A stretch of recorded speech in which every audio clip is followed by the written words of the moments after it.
So we continue on the morning section with a talk from Olga Papadoulaki. She will tell us everything about quantum correction on near extremality for flattened AdS asymptotics. Thank you, and thank you very much for the invitation. It's always great to be back in Trieste. So this talk is based in these two papers that we wrote in collaboration. The first one is with Elias Kremitzis, Alex Kanarias, who was a postdoc in Crete. Elias and Achilleas are professors at Crete, and Sami Murthy, who is a professor at King's College London. And the second one is in collaboration with Panos Begios, who is in the audience, and he's a postdoc in Ghent, and my former master student, Jan Zun. So the plan of the talk is the following. I will start with some introduction, where we present JT gravity and the implications of Schwarzian corrections in various black hole passes. And then the first part will be related to the first paper I mentioned. So I will discuss quantum corrections to shear viscosity from the holographic study of near extremal for the Reisner-Nordstrom black brains. And in the second part, I will discuss corrections super radiance into the cross-section for charged scalars and asymptotically flat and near extremal for the Reisner-Nordstrom black hole. So let's start with JT gravity and how we can derive Schwarzian geometrically. So JT gravity is a 2D theory of gravity with the following axiom. This is the dilaton, this is the Ricci scalar, and we are interested in asymptotically AdS space-time. So the cosmological constant is -2 over lambda, and we have set over L, and L is the AdS radius, which we have set at 1, so here we have 2. And K is the extrinsic curvature. This is the symmetric on the boundary, and this is the two-dimensional meridian. So the dynamics are fully governed by the Gibbon-Hawking-York boundary term, so this part, on some wiggly boundary curve. So by parameterizing this boundary curve with two functions, f of tau and z of tau, and by fixing the boundary metric to be 1 over epsilon, where epsilon is cut off, then we see that we should set z to be epsilon f prime tau, where prime is the derivative with respect to tau. And then one can compute the extrinsic curvature and impose the boundary value for the dilaton, which is this, so constant A over 2 epsilon. And when we plug this back to the axiom, we will get immediately the Schwarzian axiom, which is this one. And this C is the Schwarzian coupling, and is given by this. So the Schwarzian axiom describes the reparameterizations f of tau as the dynamical degree of freedom. Now, the duality between the SYK model and JT gravity with a nearly AdS2 solution has opened new and interesting ways to interpreting AdS2 physics. It was realized that as long as the temperature is bigger than 0, the 1D conformal invariance is broken softly, and the associated Goldstone mode is the only light degrees of freedom. Such mode is associated to 1D reparameterizations of the AdS2 boundary, and its effective action is the Schwarzian axiom that we saw before. So the quantum effects of such modes are suppressed in the classical limit. The partition function of the Schwarzian theory is one loop exact, and the theory is exactly solvable, and the correlators can be calculated with various methods that are very well summarized in by methods to reality. Now, the same Schwarzian mode appears as a collective mode of the dual SYK model. And the part of the SYK-JT duality that is described by the Schwarzian mode is believed to capture many of the universal aspects of the quantum dynamics of the near AdS2 near horizon region of near extremal black holes. There are various puzzles near extremality. So holography has highlighted unexpected and interesting phenomena in holographic quantum field theories. One of them is that the holographic CFT at finite density has at the semi-classical level an emergent one-dimensional scale invariance in the IR and a large ON that scales with n square at t equals 0 entropy. This is in agreement with the properties of the dual Reisner-Nordstrom AdS black hole. And such a black hole has two parameters, the mass and the charge, and these correspond holographically to the charge density and the temperature of the dual CFT. The extremal black hole has temperature equals 0, and although its geometry near the boundary is that of AdS p plus 1, it becomes approximately AdS2 cross xp minus 1, where this is some manifold, it could be a sphere, a torus, and various other things near the extremal horizon. Now, this is a special case of many other black holes in gravity whose extremal limit is described near the horizon by these AdS2 cross xp-1 geometries. And sometimes this product becomes a work product, like in the case of extreme rotating black holes. Now, the near horizon properties are independent of the geometry of the boundary. It can be asymptotically AdS or asymptotically flat, but the important part is this AdS2 factor. Because the AdS2 factor of the near horizon geometry carries this SL2R killing symmetry. And in the holographic example, this is correlated with the emergence of the IR scale invariance. Now let me describe some major holographic puzzles. So one of those is the following. At t equals 0, we expect that the entropy of any quantum system is 0, except if there is some underlying symmetry, so we have a ground state degeneracy, so only this could explain to have a non-trivial entropy at 0 temperature. Now, we know that at 0 temperature, an extremal black hole predicts an enormous order n square entropy. And in some special cases, the extremal solution is supersymmetric, and a priori the supersymmetry could protect the large multiplicity of the ground state. So we have a symmetry that could explain this. But in the generic non-supersymmetric case, this enormous t equals 0 entropy is at odds with both the third law and our intuition about quantum systems. And there is also a second puzzle about near extremal black holes. So if we are at sufficiently low temperature, where Ct is much smaller than 1, and this is related to the energy where the semi-classical pixel breaks down, the emission of a single Hawking quantum will change the temperature at order 1, and therefore thermodynamics break down, despite the fact that the black hole is large and smooth. And this was the puzzle described by Presky et al. In some paper. So, the Schwarzian quantum effect solves both puzzles of near extremal black holes. We can compute the full low temperature entropy, including quantum effects. So this is the formula. This correction comes is the first temperature correction, and these two terms are coming from one loop quantum gravity effects. And essentially, this term here, when Ct is very small, cancels with this. So resolves this puzzle. Sorry, can I ask Yes. something? So when you're saying extremal, is this just temperature that you're considering? Is it a charged black hole with some rotation? It's just supersymmetric. It's in AdS. It's charged, but not supersymmetric. It doesn't have to be AdS, but I will talk both for AdS and asymptotically flat. Okay, and the warping factor will not. No, I'm Fairly just mentioning it okay. will not show up. I'm not discussing rotating cases at all. Awesome. Thanks.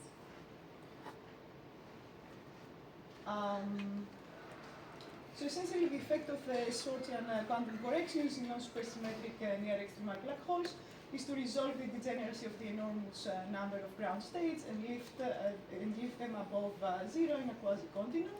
So instead of having the density starting from some finite value at 0 energy, it starts from 0 and resolves the paradox with the third law. And if we had supergravity, we see that there is a gap between t equals 0k, the ground state and the excited states. So also the matrix elements of Hawking radiation are modified due to quantum effects, so that they alleviate the puzzle of Presky et al. That I mentioned before.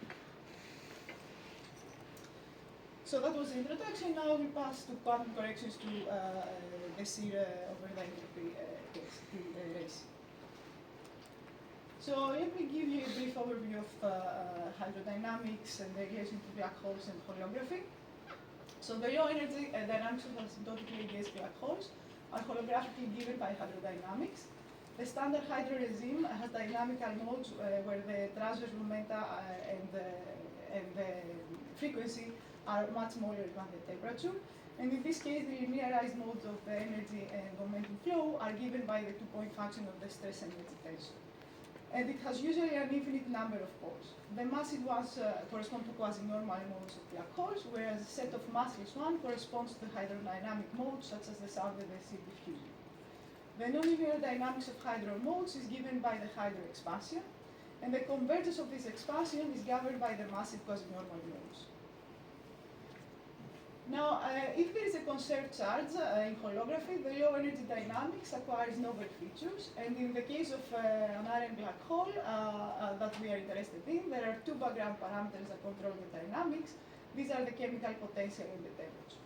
If we are away from extremality, so temperature is larger than the chemical potential, the physics follows the discussion I saw in the previous slide. But if we are in near extremality, where temperature is much more than the chemical potential, the dynamics change due to the presence of the AdS2 geometry. And in this case, there are three types of poles in the two-point function of the stress energy tensor in the current vector.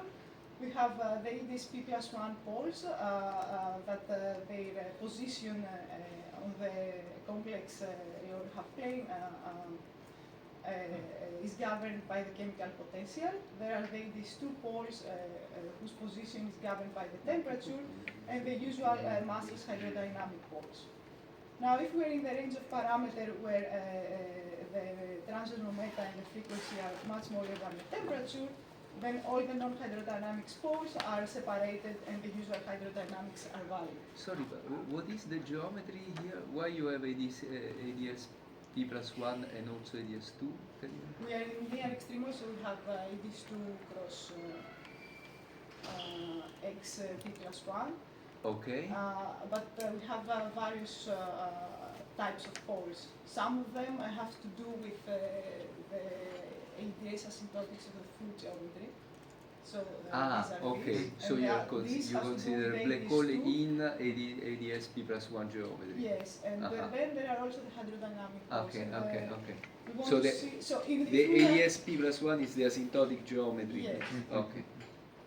So these are branches that would stay even if I turn off the black hole solution because of the geometry at infinity.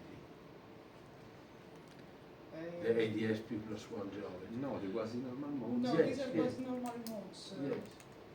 But Okay. if you don't have a black So hole, they you have- they would decouple in any case. No, there's a way to define a quasi-normal mode for AdS. Yes, Not yes, for flat exactly. space, but Okay. that's a different. But it's So these are the different. poles of the I think the configuration is asymptotically an AdS P+1 Black hole, geometry, yeah. and then what happens is in the geometry when you go to the near extremal limit, the geometry becomes this AdS2 factor plus some other terms, Yes, and sometimes you have yes. a warping factor, and that's the AdS2 story. That No, Yeah, but yeah. there was. Yeah. I think it's just a statement that the upper one exists also for non-extremal Yes, black holes, that's- while, Yes, while the yes. AdS2 is only in extremal. are Exactly. only Yes, extremal. yes, exactly.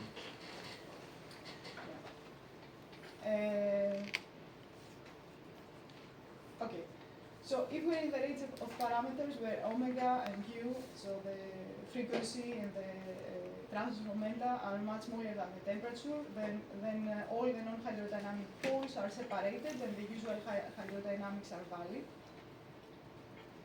But this picture breaks down when the massless hydrodynamic poles move inside the sea of the AdS2 poles, and this happens when we are in the unusual regime where the temperature is much smaller than the frequency and the transverse momenta, which is much smaller than the chemical potential. And this is the case when we are approaching extremality. And in this case, it is not expected that standard hydro holds in this regime. When the temperature goes to zero, the AdS2 poles approach the real axis and create a branch cut and compete with the massless poles.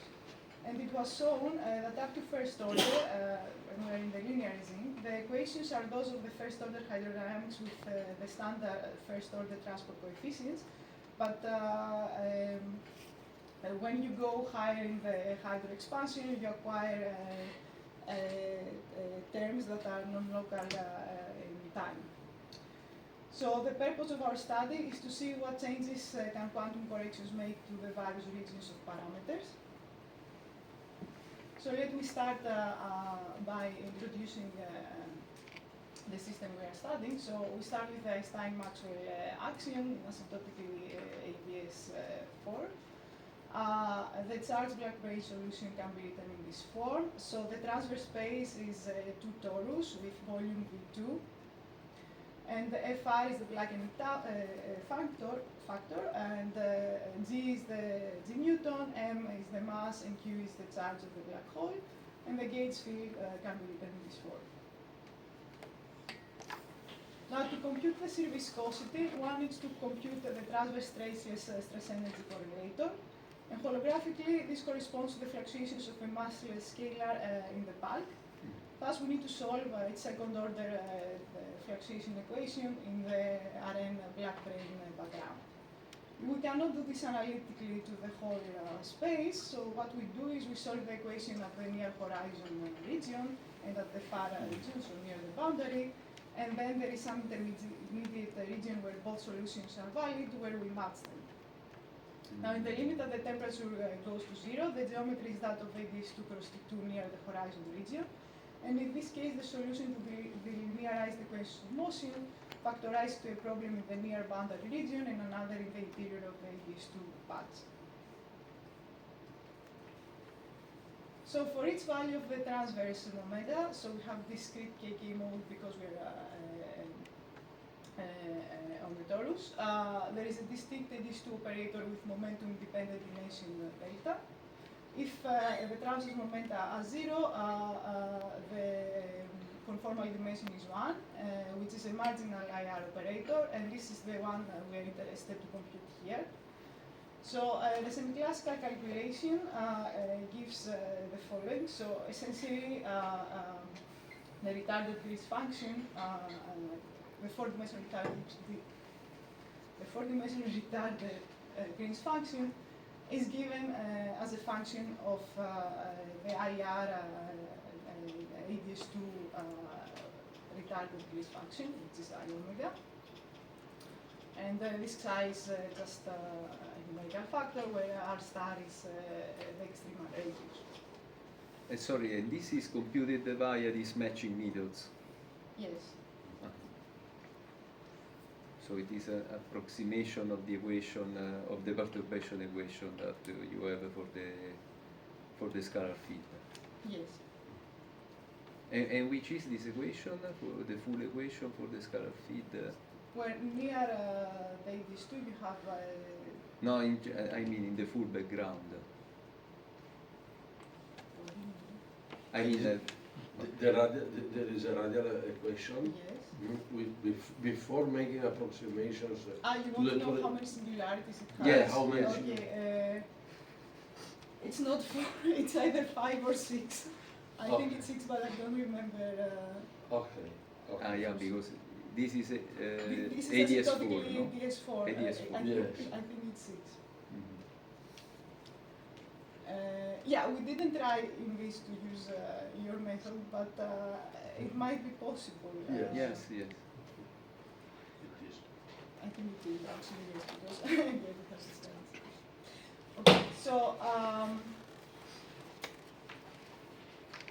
So for computing the shear viscosity, it is enough to know just the two-dimensional AdS2 IR correlator, as we saw from here. And then by these expressions, so by taking the imaginary part of the retarded Green's function and differentiating with omega, taking the omega goes to 0 limit, we find eta. And this is the celebrated eta over S equals 1 over 4 pi result. These equations were derived with the extreme low temperature limit in which we obtained an AdS2 IR region. And this AdS2 region contains a set of gapless modes which have strong quantum fluctuations. So these are all semi-classical results known from early 2000. So now we want to incorporate quantum corrections. So we need to reanalyze these Green's functions in the quantum theory. So for this reason, we have to turn on a small temperature which has as effect the following two modifications. So before somewhere the extremal radius shows up, now it will be the external horizon.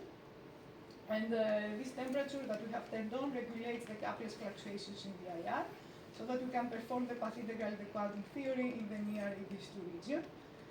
And in the quantum theory, we see two effects. First, the entropy density is modified compared to the semi-classical result, and the fact that quantum entropy diminishes as the temperature goes to zero. And secondly, the Green's function will be modified as we will see now.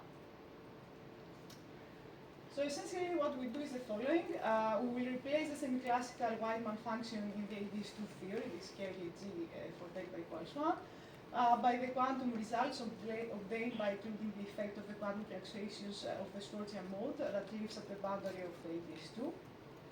In this problem there are two scales. Temperature chemical the one is temperature over chemical potential, which gives the first order corrections to the non-zero temperature semi-classical result, as well as CT, where C is 1 over gap. So this C is the inverse coupling to the Schwarzian theory, and this scale covers the quantum corrections.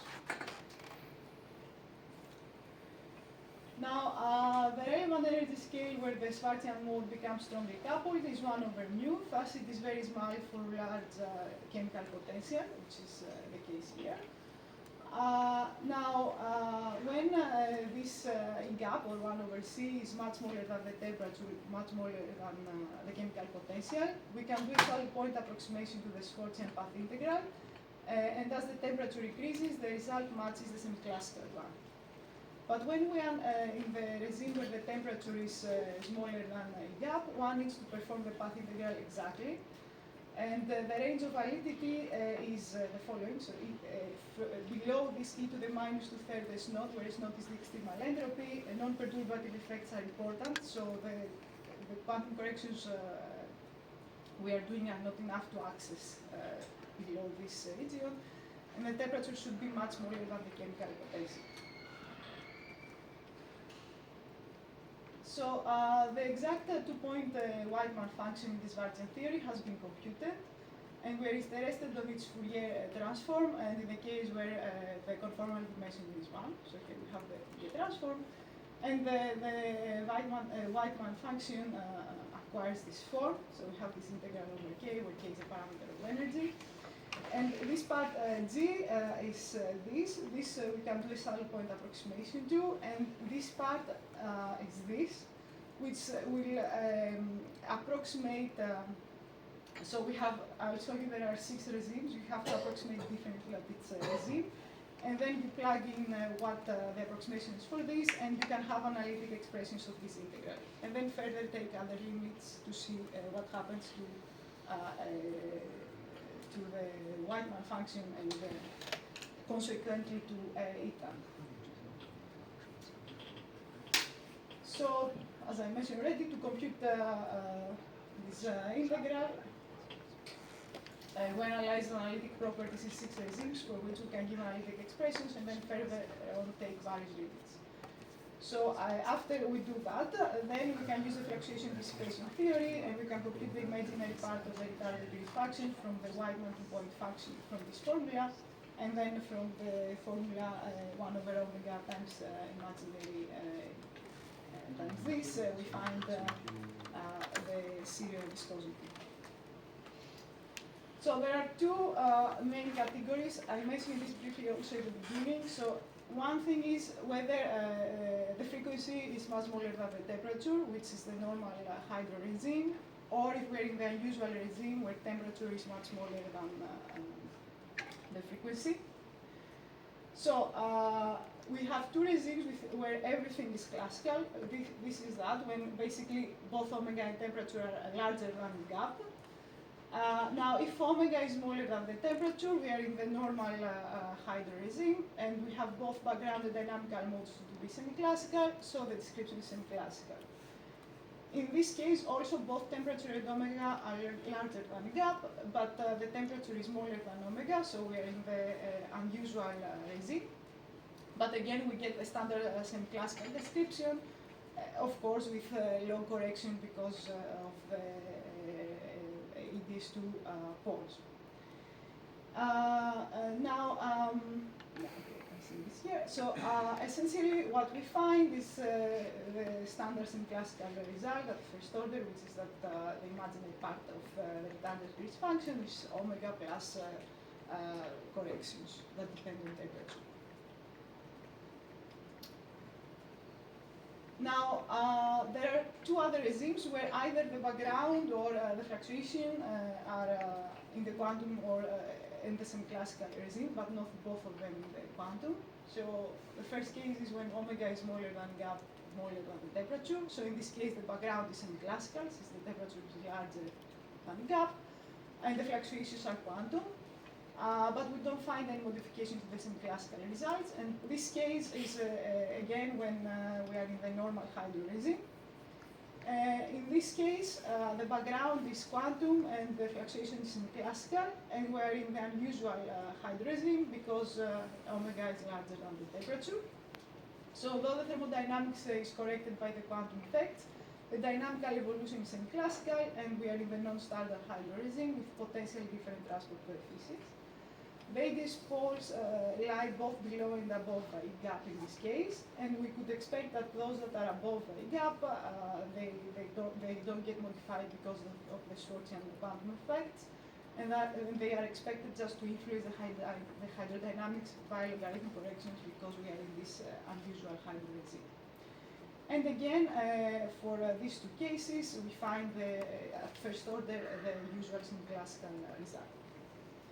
And the most important regimes that are very different from the semi-classical one are the two following. So in this case, both omega and temperature are smaller than a gap. So both the background and the fluctuations are in the quantum regime, but we are in the usual hydro regime.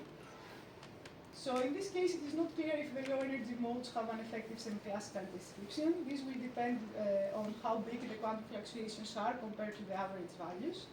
If they are small, then a Langevin type description could be possible with quantum fluctuations added as small corrections around the modified classical evolution.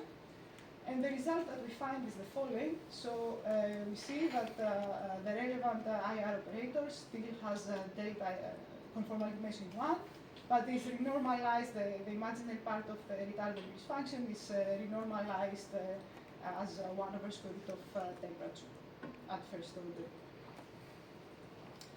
Now the other quantum regime is when the temperature is smaller than the frequency, smaller than gap. Again, both the background and the dynamical modes are in the quantum regime.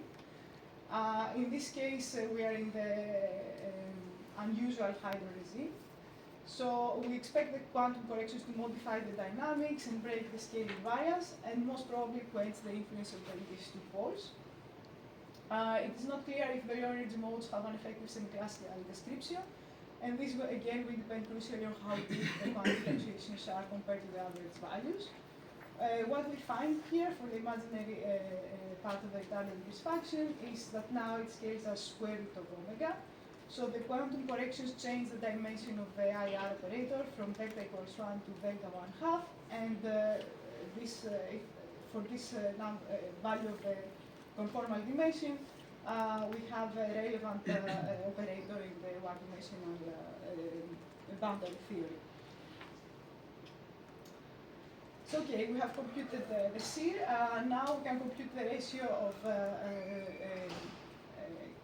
quantum CIR viscosity over the semi-classical one. When we are in the regime CT much larger than 1, essentially the quantum result matches the semi-classical, and this here, so it asymptotes 1. So this is the plot of the ratio of eta quantum over eta semi-classical as a function of CT.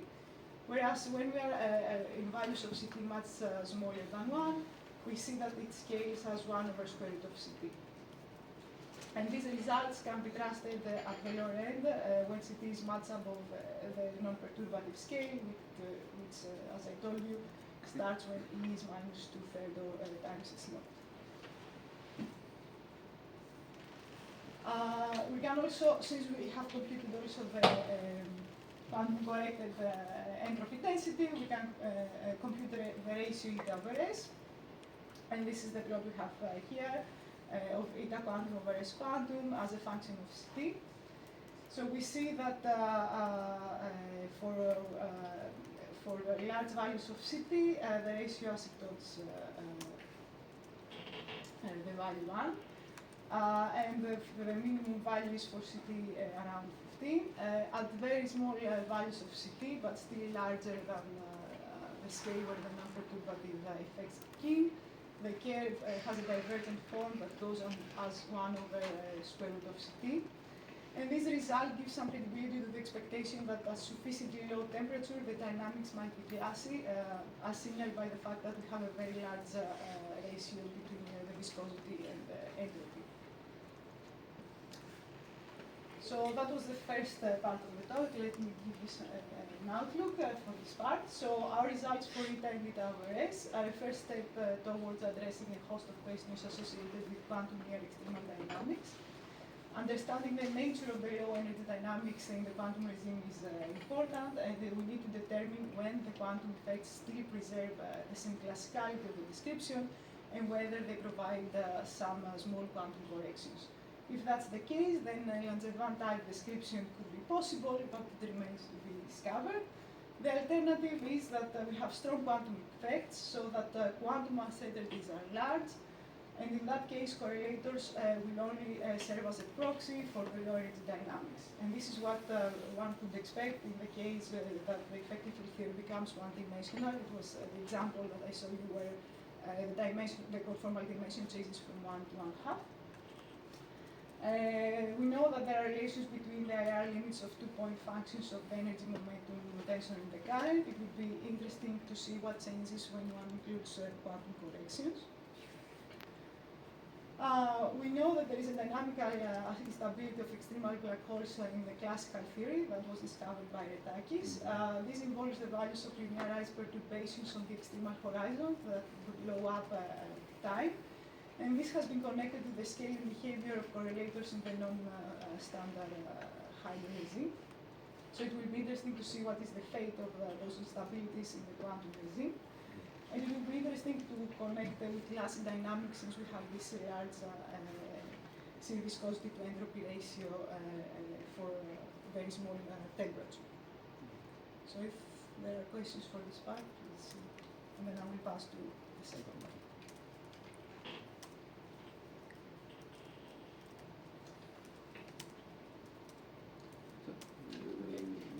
When you say to study quantum correction to Aretakis instability, which kind of computation you have in mind? The computations I show you, but for the appropriate two-point function that could see. So still a green function of a gravitational perturbation, Yes. or because you studied the No, scalar it's one, a scalar perturbation, but you need to see what happens to the derivatives of these perturbations. But so the green function is still the one of the scalar? I mean, a part will be from the scalar, yes. Because the stress energy tensor has some part that depends on the scalar. Yes.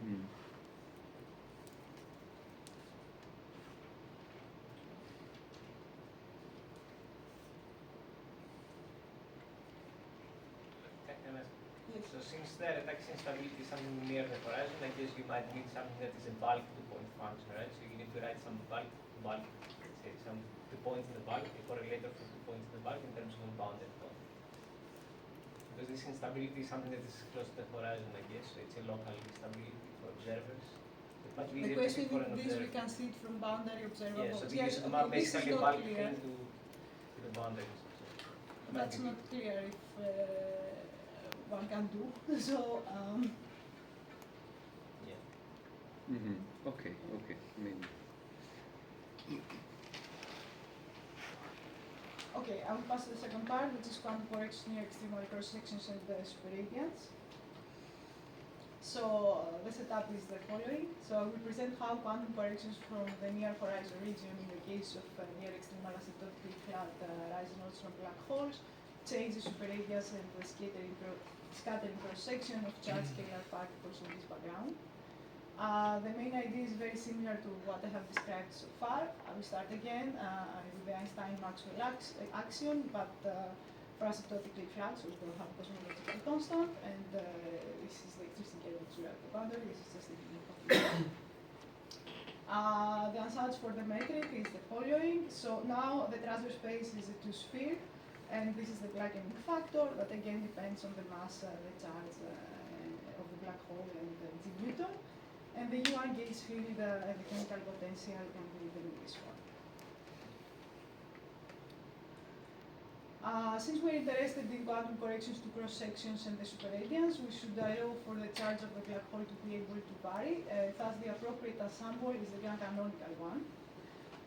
But the grand canonical ensemble for an asymptotically flat space-time is not very well defined, unlike the case of AdS asymptotics. In the case of an asymptotically AdS Rice-Nordstrom black hole, the Walling partition function of the grand canonical ensemble, except of the Schwarzian mode, also has a coupling to the U1 gauge field. So we have also this part here. Now, everyone would have thought we can just send the AdS reduced to infinity and take from the previous result the result for the asymptotically flat case. But this is not possible. We get infinities, and also it can be shown that the asymptotically flat case is connected to what is called the small black hole. So it's not given by the actual RN black hole. It's not connected to that branch. So one should go and work directly to the grand canonical ensemble in the case of an asymptotically flat Rice-Nordstrom black hole. But the problem is that in this case there is no stationary value of Q if we go to solve a stationary equation for this exponent. And also at extremality, the chemical potential is frozen to this value and cannot vary. Now, So for the, what was your K fiddle in the action, this is the U1 coupling. and that's fixed? Like, do you fix it to do the No, limit, no, or you in don't order fix to, it. it's not fixed? No. Depends on the AdS radius, on LADS. This, yeah. It diverges. So if you take L goes to infinity, this diverges. So Right, but you could change that, right? Meaning you're fixing it from the definition in the action before, the slide before. yes. So I don't know how that K twiddle relates to this, but the choice that you're making with the K, I guess is coming from. Is that fixed? The last term in the action? Yes. You fix that? Yes. Yes, that's fixed. What I'm saying is that typically if you want to go from AdS to flat space, you could add a term that is more relaxed. Yes. And then you may be able to do that without having fixed everything already. If I do that, I go to the canonical ensemble. Correct, exactly. I want to be in the grand canonical because the idea is to understand what happens when you scatter charged particles, so the charge of the black hole will change, and that's why we have this issue. But Okay. it's true, if you are in the canonical, what you're saying is perfectly Okay, fine. okay, I see. And you're taking, because you mentioned small black holes, so that I understand, I'm not. Yeah, so Yes, so your AdS radius here is where, or we don't, wait, is this here the we don't AdS? see it. That's, Probably It's this one, normalized. but what I meant, I'll tell you. Okay. So if you solve the equation of temperature in terms of the horizon. Yeah, And for AdS is a second order equation, right? So you get two values. yes, So you can see that the value you get for the temperature for the flat case okay, is when you take the limit of the negative branch. I see. But that's what I wanted to. Okay. Isn't it also equivalent to saying that you don't scale the charge or any other property with LADS as you take it to infinity? Yes. Is it black too? No. No, just you take the space to infinity, but you remain with the same black hole. And Yeah. so it's small compared to ADS. That's it. I am not sure about that. So here the scale, so the horizon is where in comparison with the ADS scale? Is R plus smaller than your ADS scale? Than your L length? Yes. It's smaller, it's not large black hole. Mhm. Okay.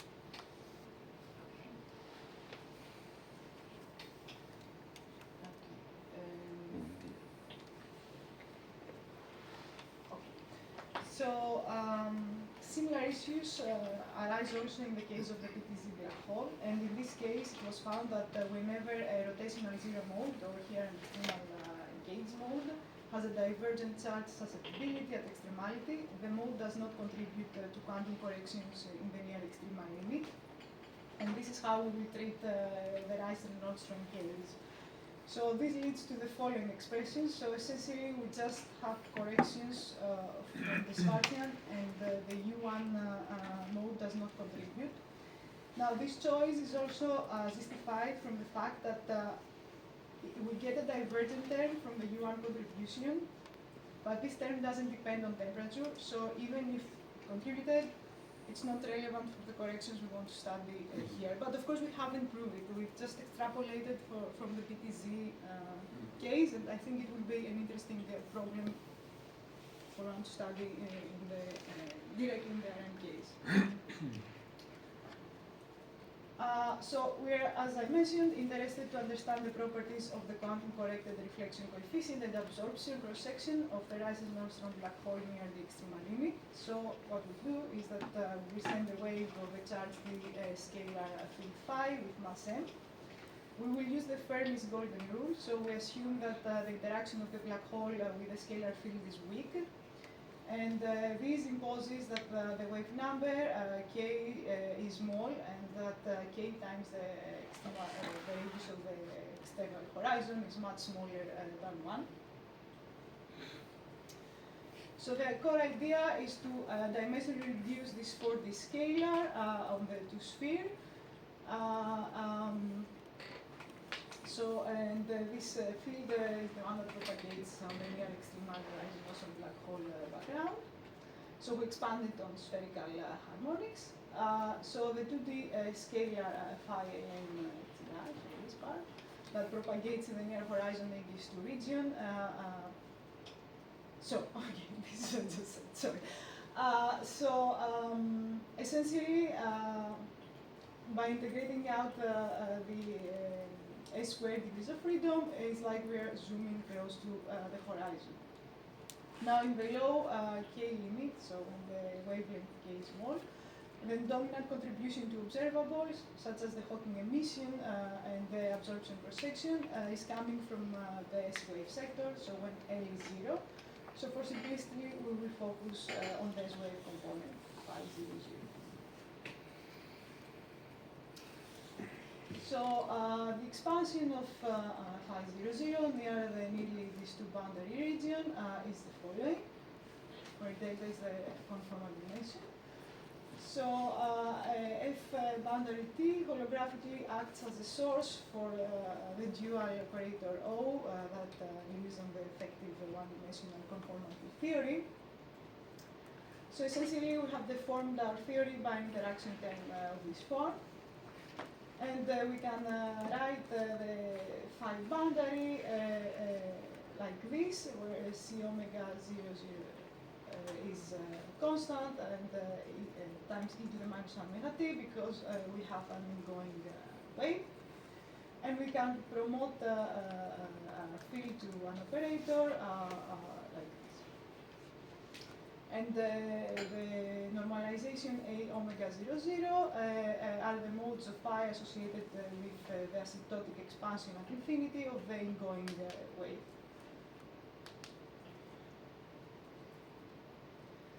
Now, the interaction Hamiltonian. So the interaction coefficient is kind of a connection coefficient. Exactly. This is what we will want to compute and using your method.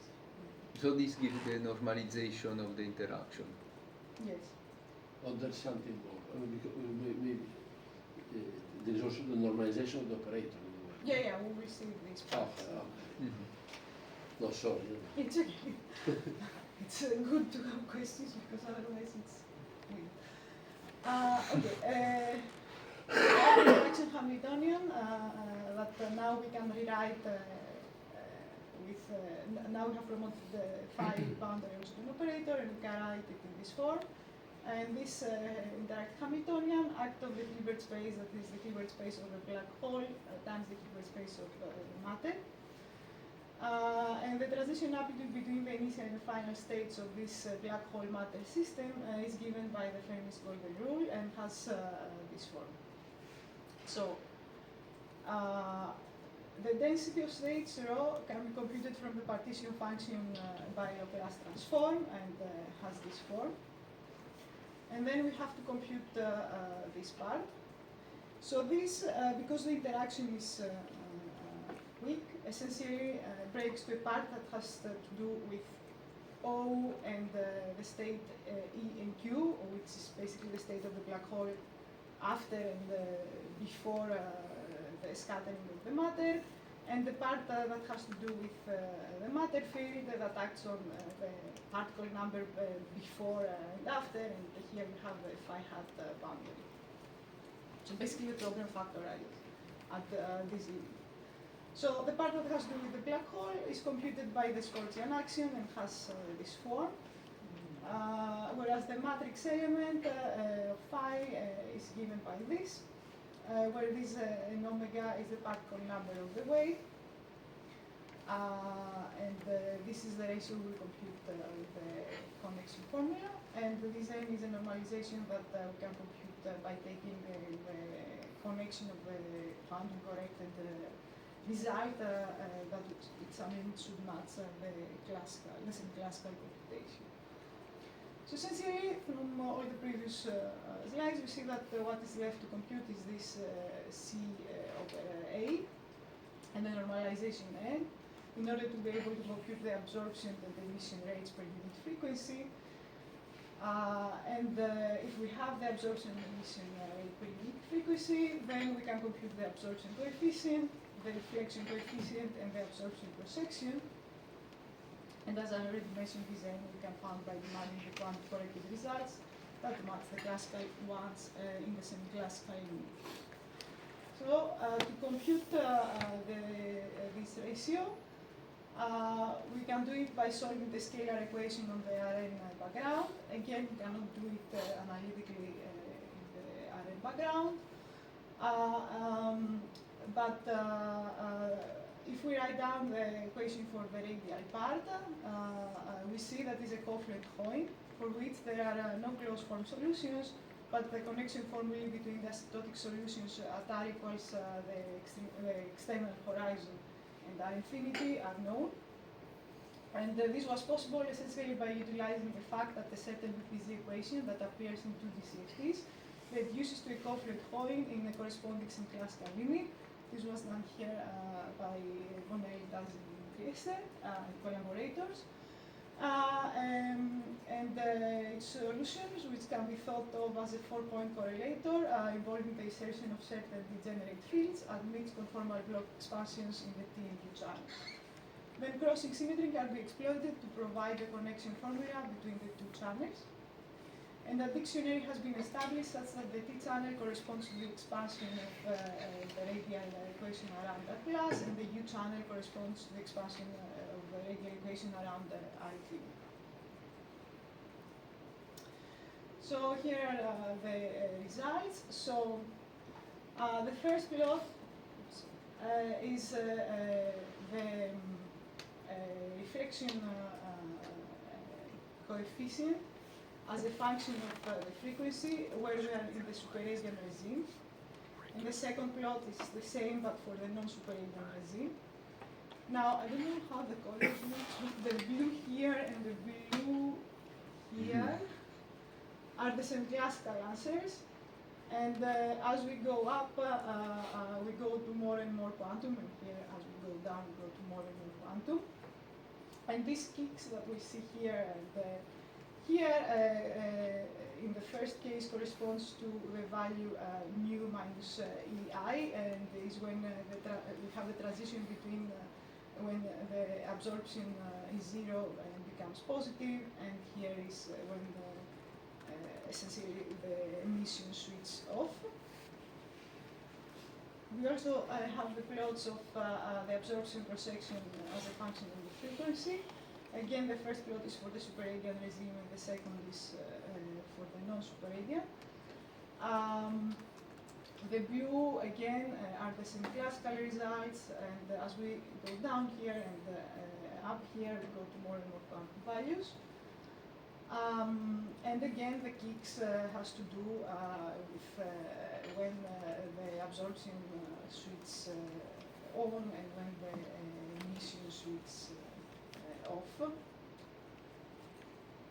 Those things are not present in the other They ones, are, or they're but just moved? They are moved and we cannot see them. Yeah. Essentially, this comes from a theta function that is in the expressions, I assume.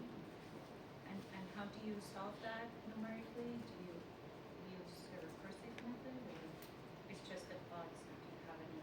I mean, you have the expressions and you plot them. Like these expressions you can find. Okay.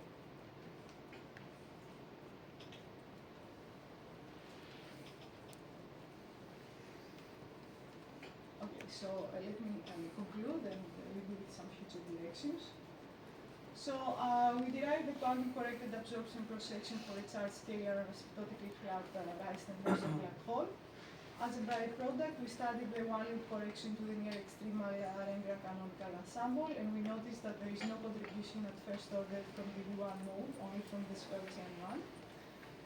The quantum effects were found to work as amplifiers of the classical result regarding the reflection coefficient in the superradian regime and the absorption cross-section in both superradian and non-superradian regimes. They also introduce additional physical features in the form of kinks, whereby absorption simulated emission is turned off in the superradian and non-superradian regime respectively.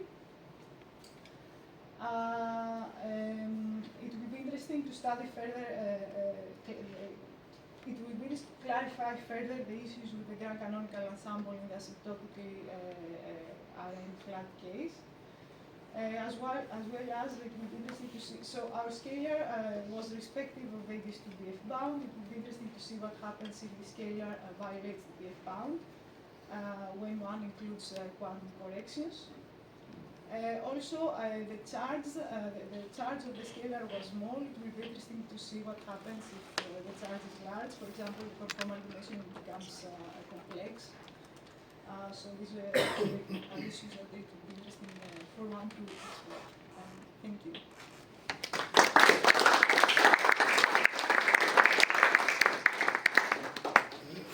Okay, other questions?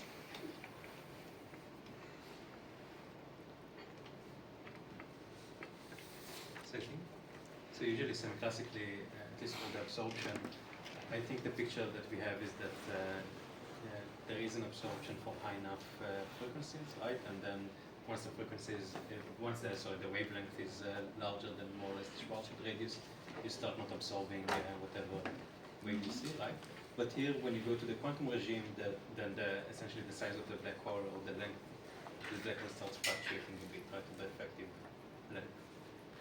Is it possible to explain this effect, at least qualitatively, from that? That just semi-classically the black hole would seem very small, but the wave function does have some components where the black hole is actually slightly larger, and so this is why you should see more absorption, or is it not how it works? But these are is the reflection. Maybe you should look at the. Ah, this is the absorption. Okay. It's also negative, so I'm confused if it works that way or not.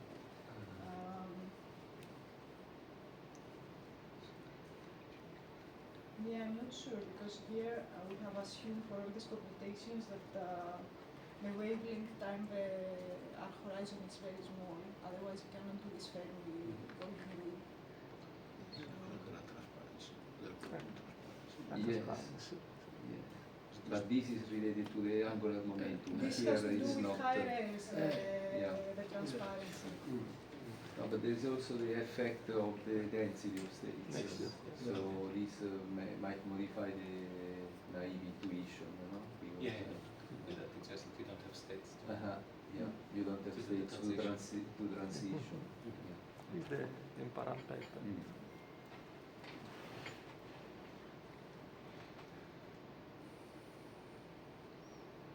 No, I mean, I have but maybe a bit technical. But when you do the normalization against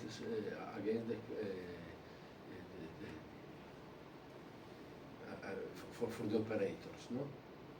And that you say that you realize with normalizing against the classical reference problem, For the end. this Yeah. end, yes. It is here. Then you said that you fix it. Yeah. That you fix it against a reference problem. Do you? Yes. Okay.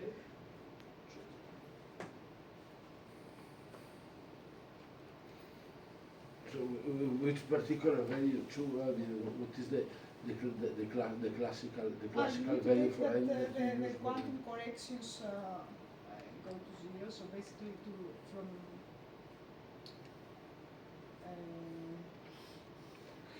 you need essentially to take this limit that you don't have anymore the Schwarzian corrections, you just have the usual result, but this is multiplied also with this, right? And then you match with Gibbons had it. Hmm? Gibbons had it in his paper, so Yeah. basically we match with that. So Gibbons had done the classical computation Okay. long time ago. So he had the results for these things without any quantum corrections, and you can match it with that. Okay.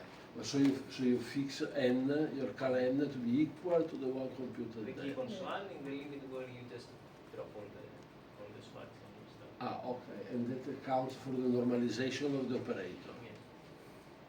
That Okay. fixed, let's say, scheme, a particular scheme of the normalization of the operator that is fixed by comparing the result given by Gibbons. Okay. So this is the way in which you fix it. Okay. At least we don't know any other way. No, I mean, it was just a question to understand.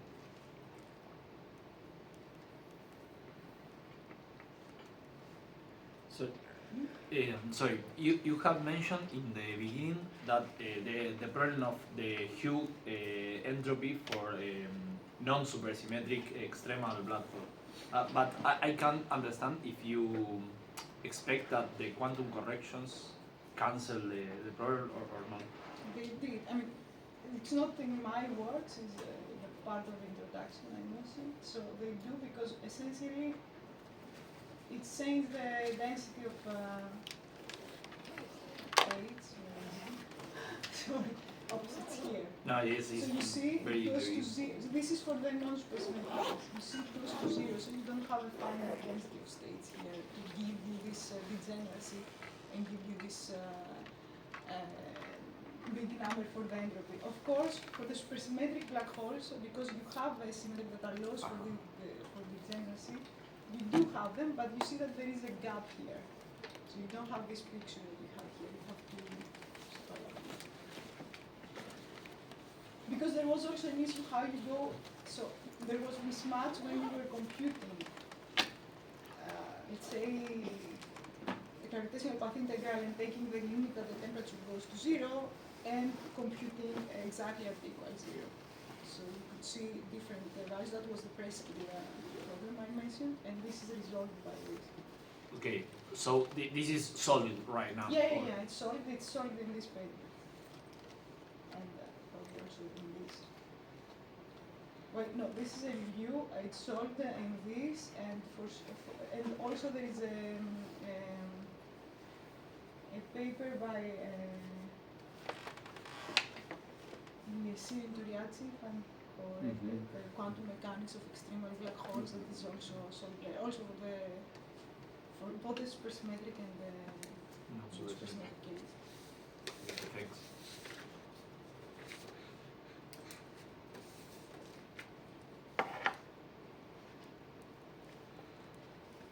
Okay. Are there more questions?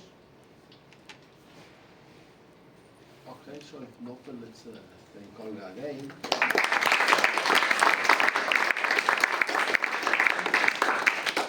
And we reconvene at 2:30.